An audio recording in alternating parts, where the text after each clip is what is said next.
Bom dia, boa tarde, boa noite. Vamos então continuar a hidrodinâmica. Na aula passada falamos sobre as aplicações da equação de Bernoulli.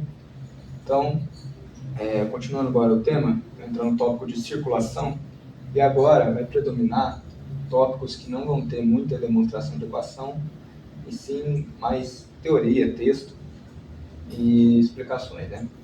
Então, para falar de circulação, ele considera uma grandeza que a gente usa de vez em quando na física para representar um produtório, que é essa letra aí, grega, né? Seja essa letra uma curva fechada, orientada, situada no interior do fluido, chama-se circulação C dessa curva. Ao longo dessa curva, a integral de linha nessa curva de V, que é a velocidade, produto escalar com dl, que é um infinitesimal de comprimento, né? Então, V, velocidade, dl, é um elemento de linha ao longo dessa curva, orientado no sentido positivo do percurso. Bom, aqui eu vou colocar algumas imagens na edição para ficar mais fácil de compreender, né? Um exemplo que a gente pode ter disso é num redemoinho, a velocidade aumenta à medida que nos aproximamos do eixo Z. Como quando a água se expor por um ralo de uma banheira. A superfície livre assume a forma característica afunilada, ilustrada na figura, que podemos explicar pela forma de Bernoulli. Como pressão é igual a P0, que é igual a constante, que é a pressão atmosférica, sobre a superfície livre, nós temos então Z mais V ao quadrado sobre 2G é igual a Z mais circulação na curva ao quadrado sobre 8π ao quadrado G R ao quadrado, que é igual a constante. De modo que a equação da superfície livre é C é igual a A menos B sobre R ao quadrado, onde A e B são maior que zero e são constantes. O líquido ocupa a região externa no funil, centrado no eixo, de modo que a singularidade em R igual a zero é excluída do campo de escoamento. Vou tentar fazer um desenho aqui, mas não acho que vai ficar muito bom, não. Então, imagina que tem aqui um redemoinho surgido num recipiente.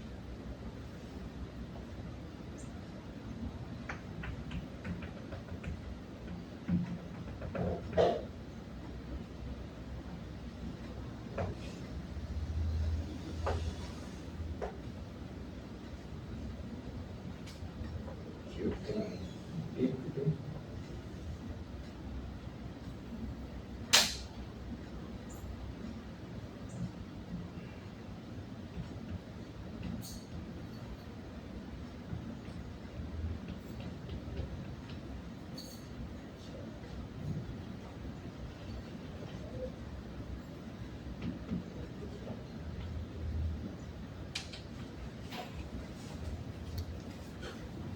Bom, agora outro tópico agora seria o efeito Magnus.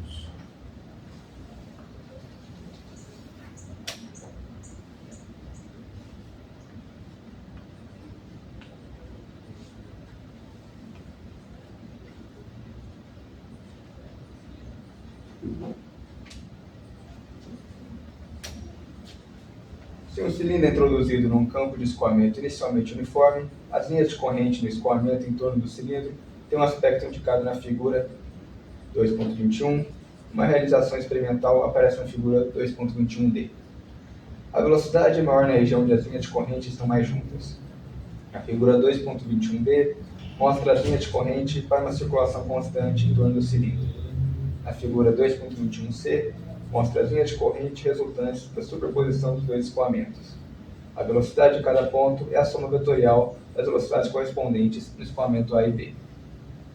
Em pontos acima do cilindro, as velocidades de A e B se somam em magnitude, ao passo que, abaixo, se subtraem. Isso dá origem à distribuição assimétrica de linha de corrente na figura C, cuja densidade é maior acima do que abaixo do cilindro, correspondendo a uma velocidade de escoamento que assume valores mais elevados na metade superior do cilindro do que na inferior. Por consequência do fenômeno de Venturi, essa simetria da distribuição de velocidade produz uma simetria correspondente à distribuição de pressão sobre o cilindro. A pressão abaixo é maior do que a pressão acima. A resultante das forças de pressão é, portanto, um empuxo vetorial E dirigido para cima, que se chama empuxo dinâmico. Se invertemos o sentido da circulação, tomando-a como anti-horária, em lugar de horária, como em B, inverte também o sentido do empuxo. Esse efeito, estudado experimentalmente por Magnus em 1853, é conhecido como efeito Magnus. O efeito Magnus, atuando sobre uma esfera, é responsável pelo desvio das bolas de tênis ou ping-pong lançadas com efeito, de forma a girar rapidamente sobre o próprio eixo. Em 1920, Flechtner propôs utilizar o efeito Magnus para a propulsão de um barco pelo vento, utilizando, em lugar de uma vela, um cilindro vertical em rotação rápida. O empuxo dinâmico, nesse caso, é horizontal. A ideia não possui muito sucesso na prática, embora tenha sido usado num navio que cruzou o Atlântico. O empuxo dinâmico é resultante da combinação de escoamento uniforme com uma circulação e também é responsável pela sustentação dos aviões. Consideremos um aerofólio. Na figura podemos ver um cilindro muito longo, de perfil arredondado de um lado e afilado do outro, inserido num campo de escoamento inicialmente uniforme de velocidade V0. Essa é a situação típica num túnel de vento que simula o deslocamento do avião com velocidade menos V0 através da atmosfera em repouso, visto do diferencial do avião. O ar tem uma distância maior a percorrer por cima em virtude da simetria introduzida pelo perfil e pelo ângulo de ataque alfa com horizontal. Pelo fenômeno de Venturi, a velocidade maior de escoamento reduz a pressão na parte superior e é o empuxo dinâmico E resultante que sustenta o avião.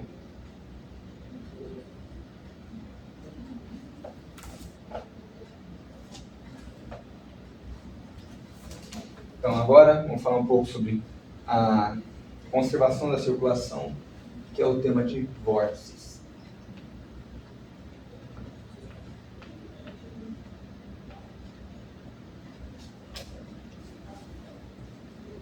Em lugar de considerar a circulação C ao longo de um circuito, essa letra aí, para não dizer seu nome fixo, no fluido, podemos também considerar a circulação ao longo de um circuito, essa letra aí, formado sempre das mesmas partículas fluidas e que, portanto, varia com o tempo. Daí o índice T, acompanhando o fluido em seu deslocamento. William Thomson, o famoso Lord Kelvin da termodinâmica, em 1869, demonstrou o seguinte teorema. No escoamento de um fluido perfeito homogêneo sujeito apenas a forças conservativas, tem-se que a circulação em função do tempo, né, é igual a zero. Então, dt da circulação, onde o caminho depende do tempo, é igual a zero. Ou seja, a circulação ao longo de um circuito formado sempre das mesmas partículas fluidas se conserva. Se o escoamento é irrotacional, num dado instante T0, temos que C de T é igual a zero.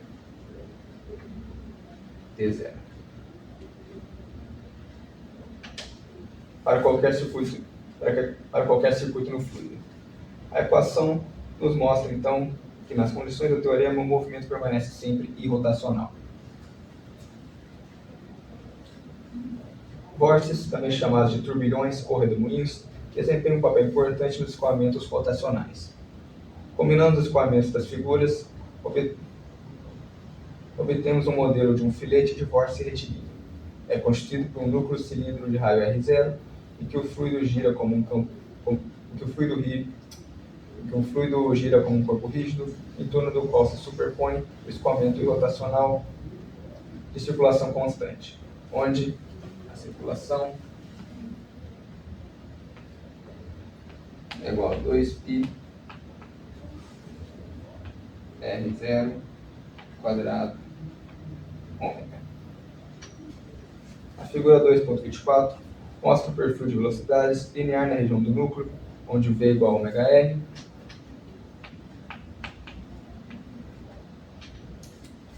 e proporcional a 1 sobre R na região externa ao núcleo.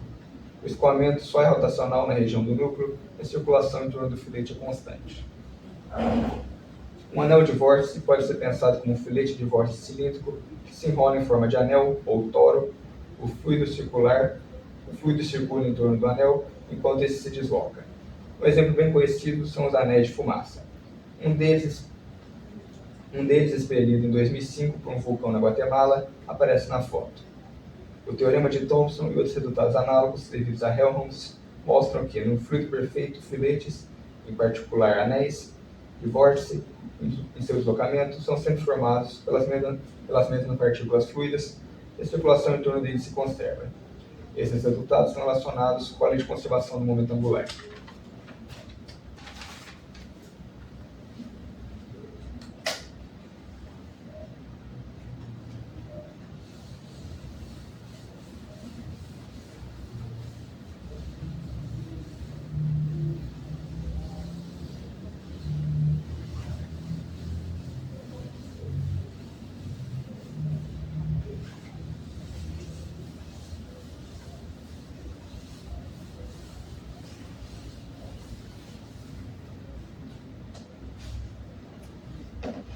Agora, então, falar, todos os exemplos que demos até agora, na equação de Bernoulli, a gente falou que considera um fluido incompressível e que não tem viscosidade. Agora, vamos introduzir, então, a viscosidade.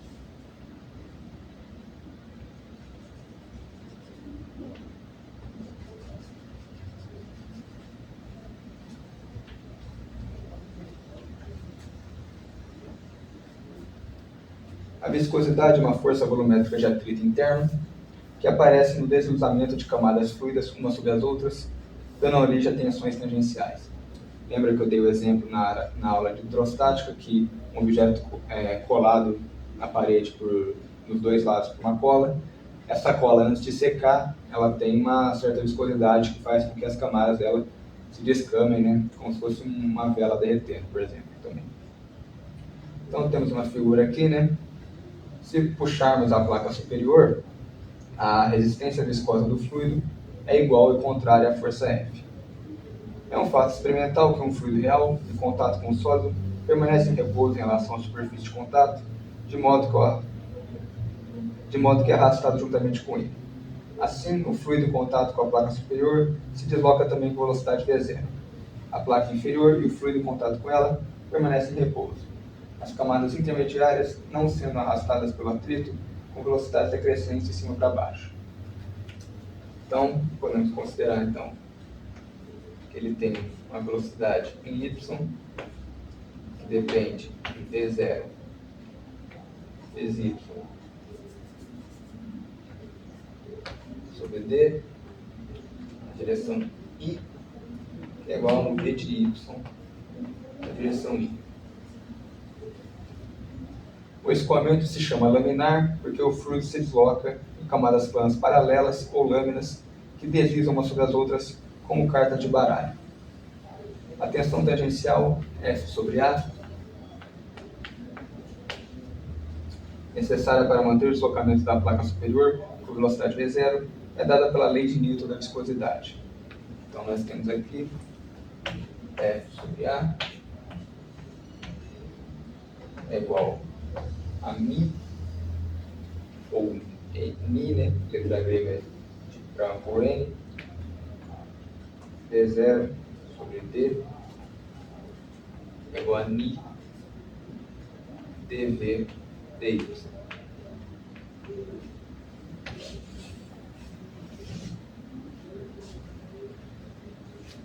Esse μ aqui Essa letra grega é o coeficiente de viscosidade. Você mede no laboratório.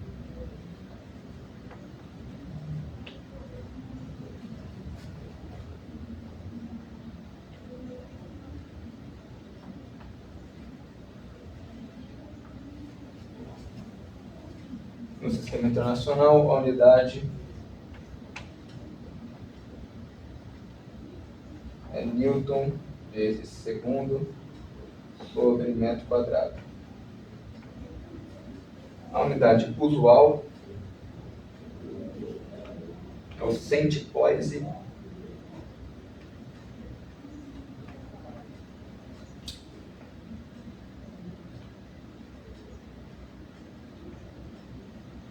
CP,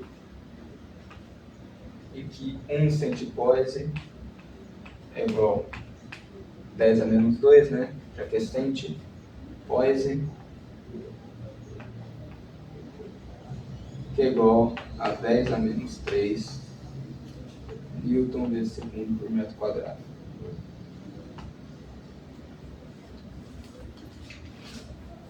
Para os líquidos, quanto maior a viscosidade, aqui para os líquidos,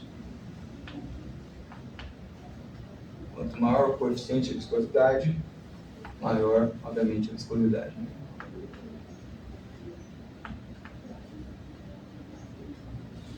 E para os gases, em geral, o coeficiente de viscosidade normalmente aumenta diretamente proporcional à temperatura. Alguns exemplos, né, práticos na realidade. Então, a temperatura quase ambiente, né, 20 graus Celsius. A temperatura ambiente normalmente é 25 graus Celsius, né, considerado. Então, o coeficiente de viscosidade da água, 1 Cp. Da água sempre é 1, né? Coeficiente de viscosidade da glicerina. Normalmente, os experimentos de laboratório para medir viscosidade, normalmente se usa glicerina. 800 Cp. Glicerina.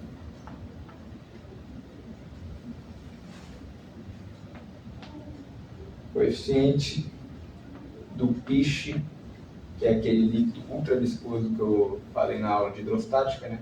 Que tem o famoso experimento da gota de peixe, que demora 20 anos, 10 anos para cair uma gota. E o experimento acho que começou na década de 30 e até hoje deve ter caído 8, 9 gotas. O coeficiente dele então é 2,3 vezes 10 elevado a 11 Cp.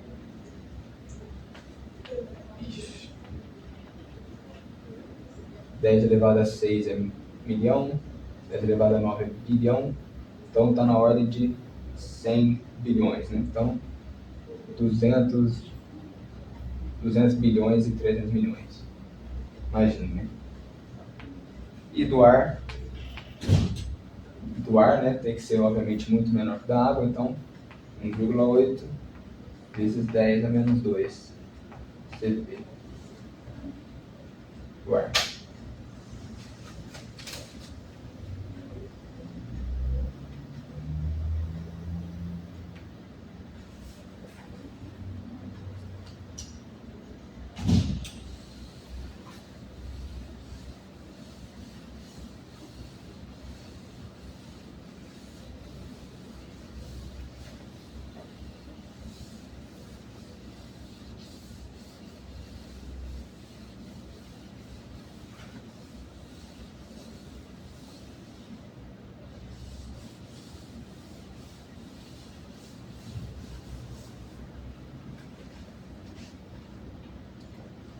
Temos também, na parte de viscosidade, a lei de Agnew-Poiseuille. Não sei como pronunciar esse nome, deve ser francês, né?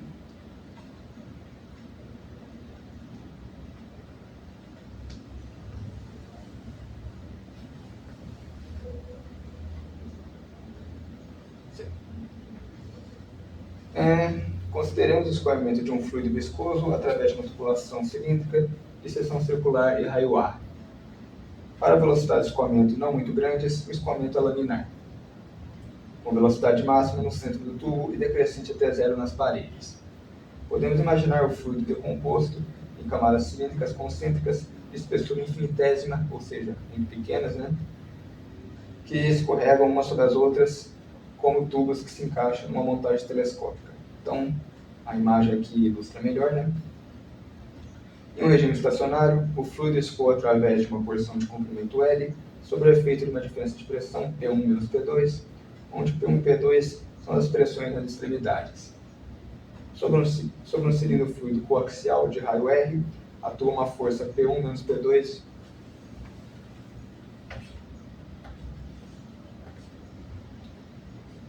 menos P2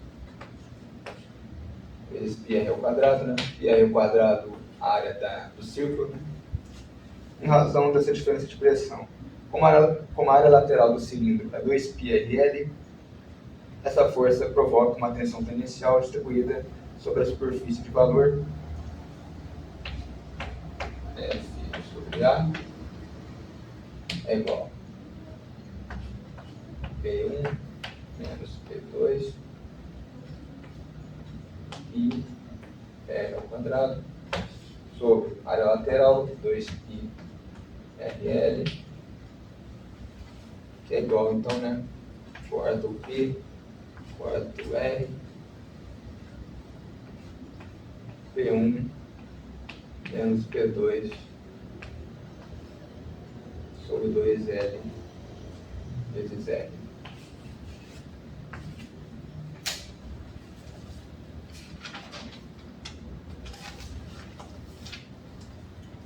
A velocidade V de escoamento a uma distância R do eixo só depende de R, de forma que, então, temos um V que depende de R. E temos que dV/dr é menor que zero.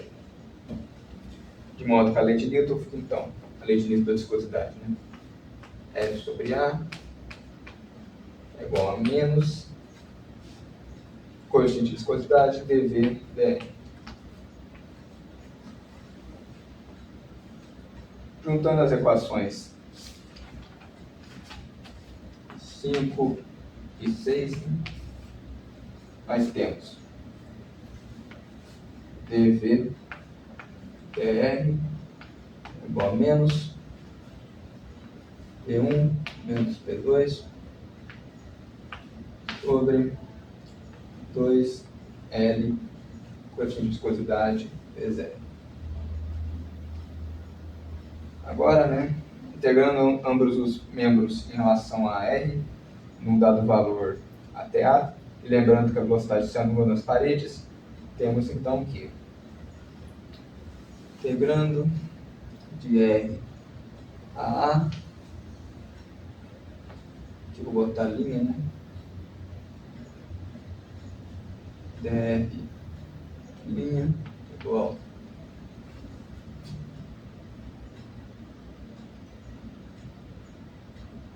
perdão, vou aqui embaixo,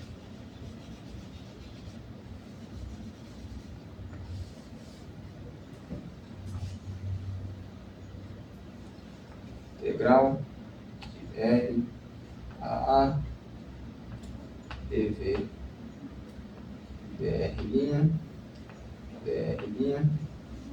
é igual a integral de R a dV é igual a V de A menos V de R é igual a menos V de R, que é igual, então, a menos P1 menos P2 sobre 2L coeficiente de viscosidade, integral de RA R' dr', que é igual, integrando então, R', derivada em relação a R', regra de integração básica, integral de uma variável, é ela vezes seu expoente mais 1 sobre esse expoente mais 1. Então, o expoente é 1, né? Aqui é uma vírgula, né? Mas o expoente é 1, né? Então, derivada integral de R' é R ao quadrado sobre 2, né? Então, fazendo direto aqui, menos P1 sobre P2 sobre 2 L coeficiente de viscosidade vezes R' quadrado sobre 2, aplicado nos limites, R' é igual a A, R' é igual a R. Ou seja, V de R é igual a P1 menos P2 sobre 4L por cento de viscosidade vezes A ao quadrado menos R ao quadrado.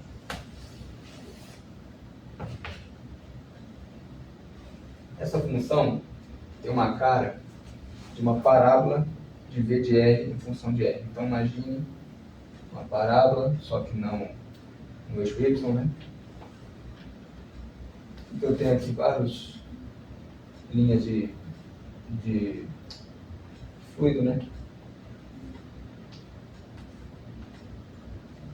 Em que mais ou menos metade do comprimento aqui é o ar, né? Parábola de V de R em função de R.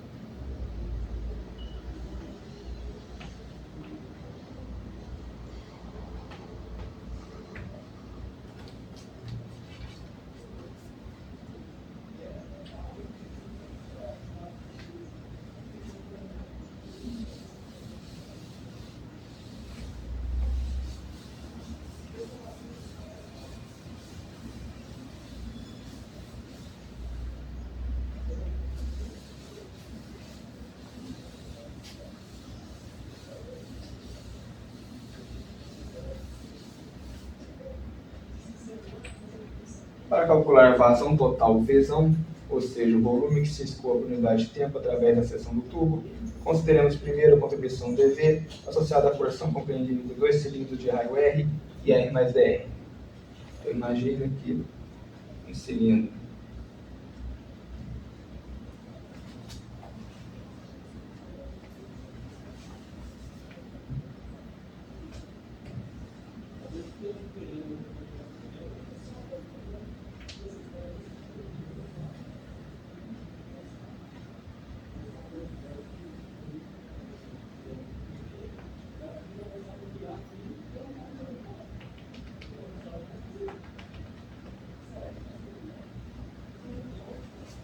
um eixo que passa no centro dele.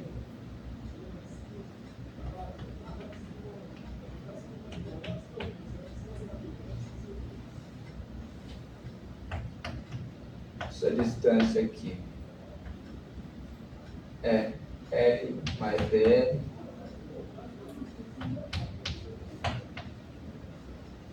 E aqui é o raio do cilindro menor, né? Do cilindro interno. A área do anel circular correspondente é então 2πr/dr, né? E resulta então em dV é igual a Vzinho de R vezes 2πr/dr, que é igual a π vezes P1 menos P2 sobre 2L coeficiente de viscosidade vezes A quadrado menos R ao quadrado R dr.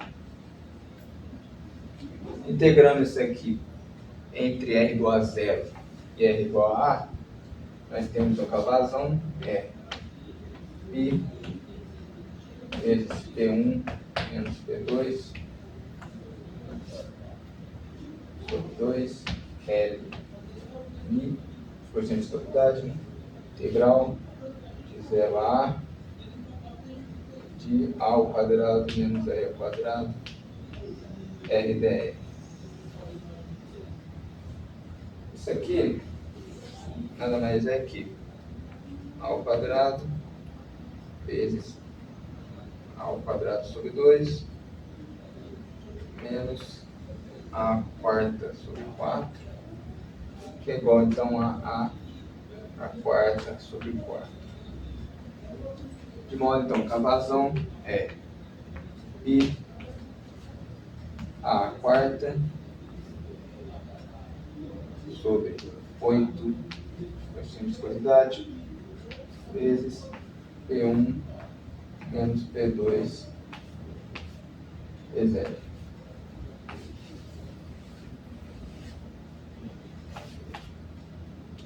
A vazão é, portanto, proporcional à queda de pressão por unidade de comprimento, inversamente proporcional ao coeficiente de viscosidade, e varia com a quarta potência do raio do tubo. Essa lei é a lei de Hagen-Poiseuille,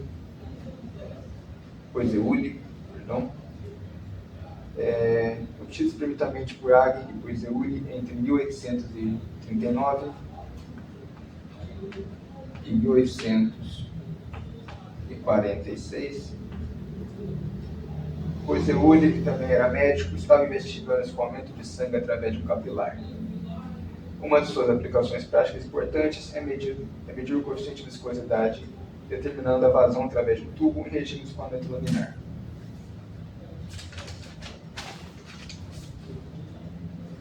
Aplicada à circulação de sangue, a lei revela a extrema sensitividade do fluxo ao raio dos vasos sanguíneos.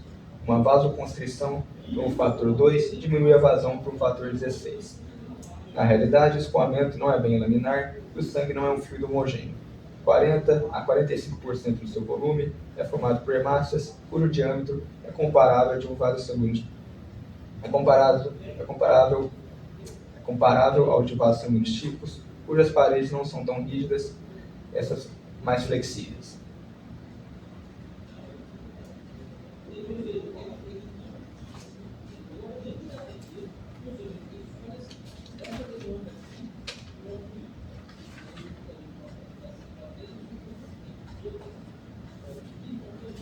Bom, agora então, só algumas aplicações, pouquinhas, para finalizar o capítulo de hidrodinâmica.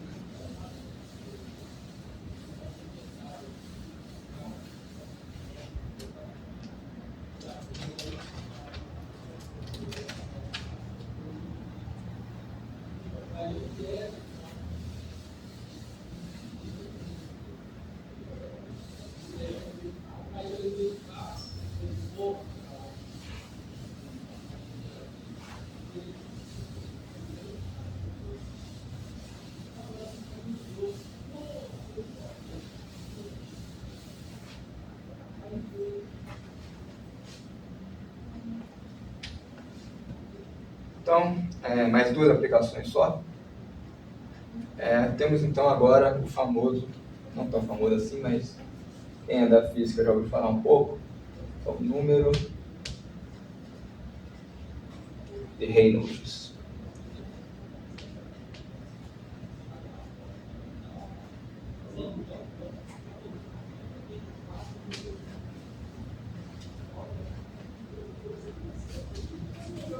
O movimento de um corpo através de um fluido viscoso depende criticamente de seu tamanho, de sua velocidade v, com que se move, e da densidade ρ e viscosidade do fluido. Essa dependência pode ser expressa por meio de um parâmetro conhecido como número de Reynolds, indicado por RE.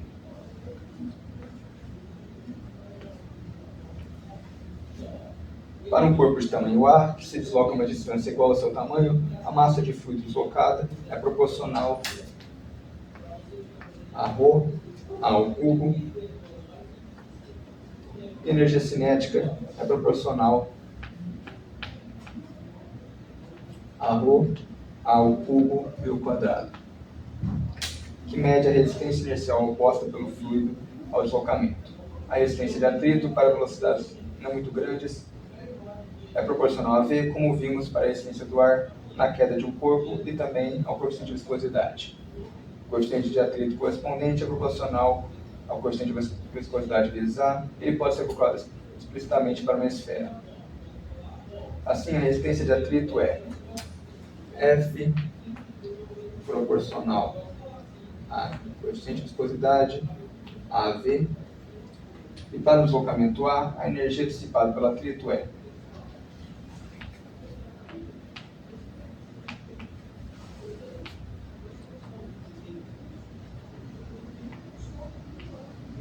o número de Reynolds, então, é resistência inercial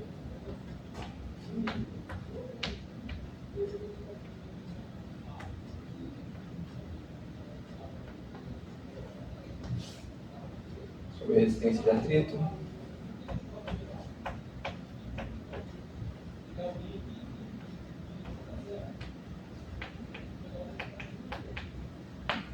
que é igual a K sobre W, que é igual a Rho AV sobre coeficiente de viscosidade.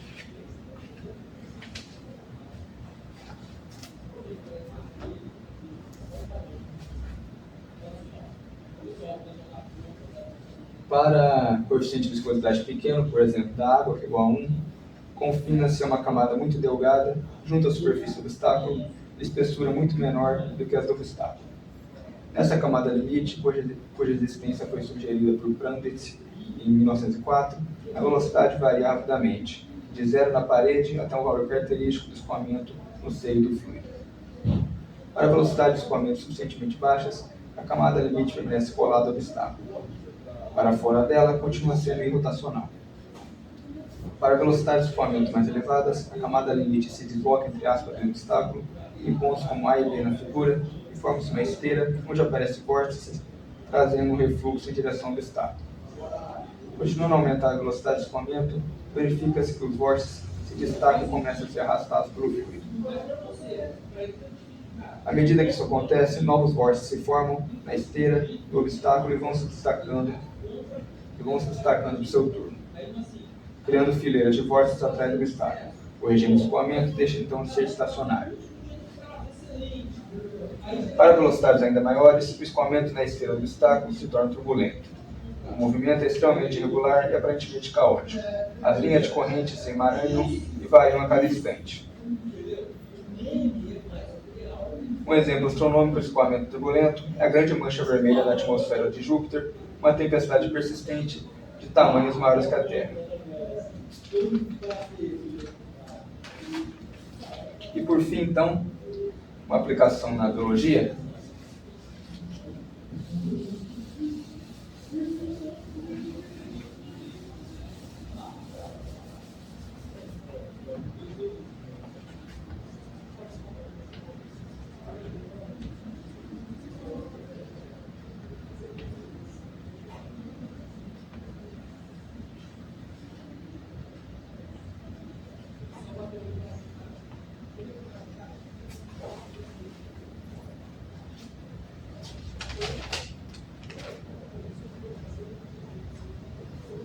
Uma imensa variedade de organismos vivem na água, precisando se deslocar nela em busca de alimentação.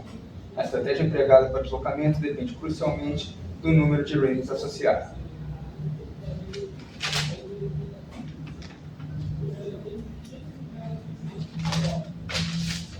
Lembrando então que o número de Reynolds é igual a AV sobre coeficiente de viscosidade.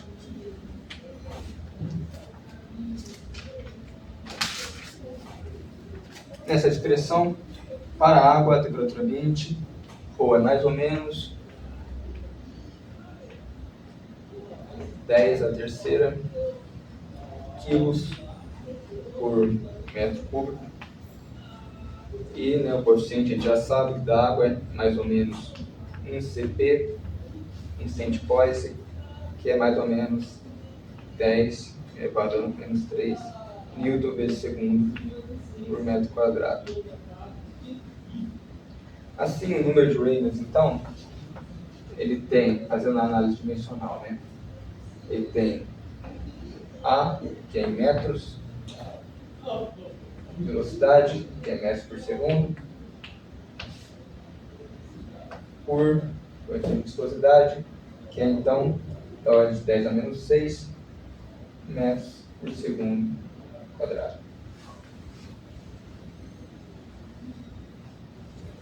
Para um peixe de 10 centímetros nadando a 1 metro por segundo, isso dá então o número de Reynolds do peixe, mais ou menos 10 a quinta. De forma que a inércia é muito mais importante do que o atrito viscoso e muitos peixes se propelem com as nadadeiras. Por outro lado, para uma bactéria de tamanho típico 1 micrômetro, nadando 10 micrômetros por segundo, isso é da ordem da bactéria, da ordem de 10 a menos 5 número de Reynolds. E a inércia é desprezível em confronto com o atrito viscoso. Voltando às estimativas que levaram à equação, isso aqui, 8, né? Para um corpo que percorre a distância com velocidade v, a taxa de dissipação da energia devido ao atrito por unidade de tempo é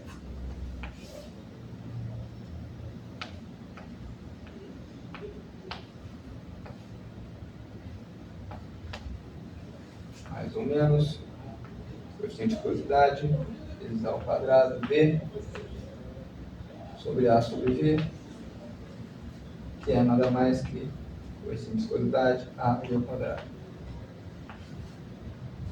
E o tempo que leva para dissipar a energia cinética é tempo, representado pela letra grega tau, igual a K sobre P, que é mais ou menos O ao cubo vezes ao quadrado sobre é igual então a ρ ao quadrado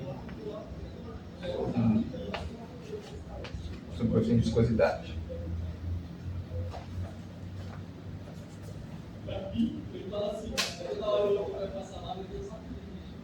Para a bactéria, esse tempo é da ordem de 10 a menos 6 segundos. Então, T da bactéria, mais ou menos 10 a menos 6 segundos, que é igual a 1 microsegundo. E o espaço percorrido é correspondente a V tal, mais ou menos 10 a menos 5 micrômetros, que é igual a 0,1 angstroms. Né? Lembrando que angstroms é a distância na escala interatômica, que é 10 a menos 10 metros. Né? Ou seja, ela para quase instantaneamente em decorrência do atrito viscoso, salvo flutuações devido ao movimento browniano, que estudaremos mais tarde. Uma situação com valor comparável de Reynolds seria de um peixe que procurasse nadar num tanque cheio de bicho. Então, imagina a situação. Como a evolução resolveu esse problema? Aqui, ó, um parêntese, né? Quem me conhece sabe que eu sou católico, e a evolução, né, tem seus problemas metafísicos, né, de causa final, etc., que eu já fiz vídeo sobre. Quem quiser procurar no canal, mas não vou entrar nesse mérito. A questão é, uma das bactérias mais comuns, a Escherichia coli, de forma cilíndrica, com 2 micrômetros de comprimento e 1 micrômetro de diâmetro, é dotada tipicamente de 4 a 6 flagelos, filamentos tubulares de 10 nanômetros de diâmetro e mais ou menos 10 micrômetros de comprimento, de forma helicoidal, com um motor na base que a bactéria utiliza para se deslocar. A potência do motor provém de um fluxo de prótons gerado pelo metabolismo bacteriano. A figura mostra parte do flagelo e uma imagem montada com o microscópio eletrônico do motor. O motor é rotatório, com velocidade de rotação de centenas a milhares de hertz e reversível. Conforme seu sentido de rotação, os flagelos formam um feixe para propulsão ou se desenfeixam para frear e muda a direção do deslocamento. A bactéria utiliza um sofisticado mecanismo de amostragem de concentração para orientar-se em direção a um nutriente. Bom, então é isso. Acabamos no capítulo de hidrodinâmica do Moisés. Só que como extra, vou fazer um desafio a vocês muito interessante.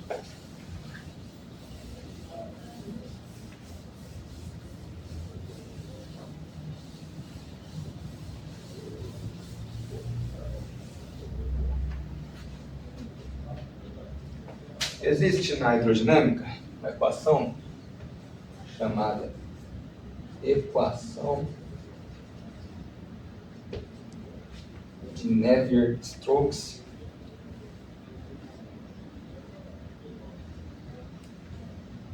Navier-Stokes, que é uma equação muito complexa na forma diferencial, que é dessa forma: O dV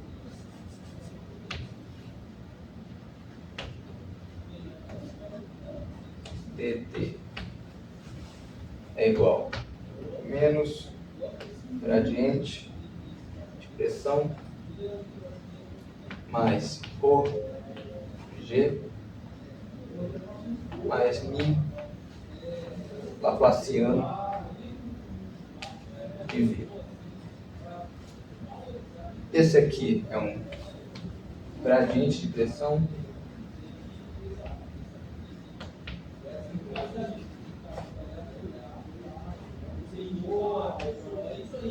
esse aqui é um termo das forças externas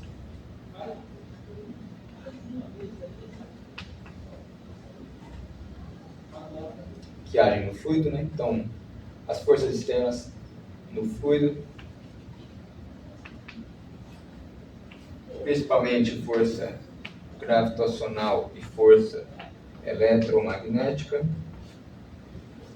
E esse termo aqui é o termo de difusão,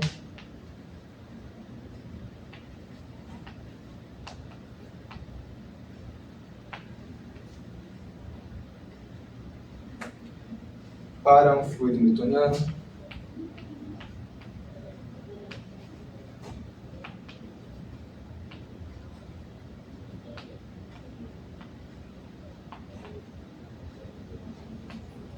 A viscosidade opera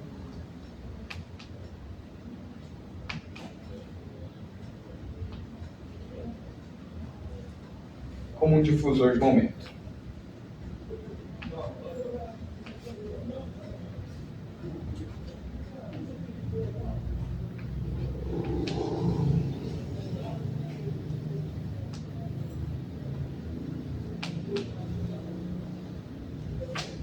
Então, faço um desafio para vocês resolver essa equação aí, porque quem resolver isso aí ganha milhões de dólares, que é um problema que está há muito tempo sem solução na física. Bom, então, com isso, acabamos a parte de hidrodinâmica.